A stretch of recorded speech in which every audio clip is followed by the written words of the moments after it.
Shalom adik-adik. Sebelum mendengarkan firman Tuhan, kita berdoa dulu ya. Tutup matanya, lipat tangannya, tundukkan kepalanya. Mari kita bersatu di dalam doa.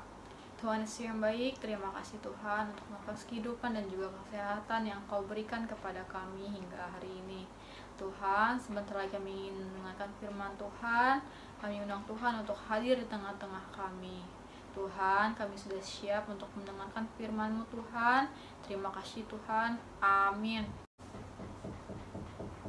Firman Tuhan hari ini diambil dari kitab Injil Yesaya 60 ayat 1 sampai 2. Kita baca bareng-bareng ya adik-adik. Kemuliaan Sion yang akan datang. Bangkitlah, menjadi teranglah, sebab terangmu datang, dan kemuliaan Tuhan terbit atasmu. Sebab sesungguhnya kegelapan menutupi bumi dan kekelaman menutupi bangsa-bangsa, tetapi terang Tuhan terbit atasmu, dan kemuliaannya menjadi nyata atasmu. Oke, hari ini kakak mau menceritakan sedikit tentang bangsa Israel. Jadi ceritanya bangsa Israel baru saja pulang dari pembuangan, tetapi ketika mereka pulang, keadaan tempat asal mereka tidak layak lagi untuk ditempati. Coba kakak sekarang mau tanya, adik-adik bayangin dulu ya. Coba adik-adik bayangin ketika adik-adik dari suatu tempat dan ketika pulang, rumah atau tempat asal adik-adik berubah. Berubahnya bukan menjadi lebih baik, tetapi menjadi lebih mengerikan. Bagaimana perasaan adik-adik? Yang pertama, kecewa. Yang kedua, putus asa. Yang ketiga, pesimis atau tidak berpengharapan. Lalu, trauma dan lain-lain. Nah, begitu juga adik-adik dengan bangsa Israel tersebut. Sewaktu mereka di pembuangan, Allah berjanji bahwa mereka akan pulang ke tanah nenek moyang mereka dan mereka akan menjadi umat Allah. Hidup layak seperti bangsa-bangsa. Tetapi ternyata setelah mereka pulang, mereka mendapati tempat nenek moyang mereka atau tanah leluhur mereka tidak layak lagi untuk ditempati. Akhirnya mereka menjadi. Adik-adik tahu apa berita sukacita itu? Oke, kakak akan kasih tahu. Yang pertama adalah bangkitlah. Adik-adik tahu artinya bangkit?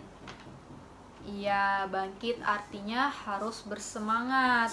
Bangkit artinya jangan pesimis. Dan tentunya bangkit harus percaya diri. Setelah mendengarkan cerita tentang bangsa Israel yang pesimis tadi, bagaimana ya cara orang-orang pesimis itu bangkit? Bagaimana ya cara orang-orang Mandeli itu bangkit? Kalau dibilang bangkitlah, apa yang harus kita perlukan supaya kita dapat bangkit?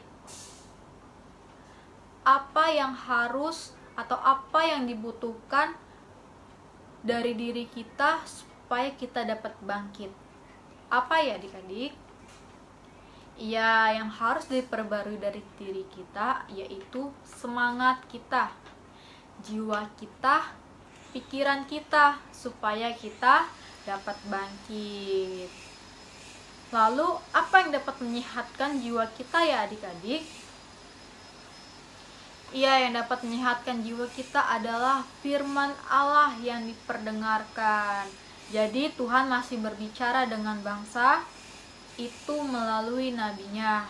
Tuhan juga berbicara dengan kita, kepada kita, atau sinar dari Tuhan Yesus. Demikian juga dengan kita. Ketika kita menyerap sinar dari Yesus dengan percaya kepada Yesus, percaya kepada firman-Nya dan melakukan firman-Nya, terang itu ada di dalam kita, maka terang itu dengan sendirinya akan bercahaya menerangi kegelapan. Melalui tindakan dan perbuatan kita, Yesus juga mengatakan, "Jadilah anak-anak terang." Jadi di Advent ketiga ini, dalam persiapan kita dalam menyambut kedatangan Yesus, ada dua. Yang pertama adalah menyambut dengan semangat, dengan optimis. Jangan berputus asa dan tetap berpengharapan. Yang kedua adalah do it, lakukan. Bersinar untuk menyinari, bersinar untuk menerangi, bercahaya untuk menerangi. Itulah firman Tuhan hari ini. Mari kita tutup dengan doa. Kita bersatu di dalam doa. Tuhan Yesus yang baik, terima kasih Tuhan untuk penyertaan-Mu dari awal, pertengahan hingga akhir. Tuhan Yesus, kami baru saja mendengarkan firman Tuhan. Biarlah firman yang baru saja kami dengar ini dapat menerangi kami Tuhan, sehingga kami dapat juga menyinari orang lain. Tuhan Yesus, ajari kami Tuhan untuk lebih baik lagi, menjadi anak-anak yang baik, supaya kami dapat menjadi berkat bagi orang lain. Tuhan Yesus, inilah yang menjadi doa kami. Terima kasih Tuhan. Amin.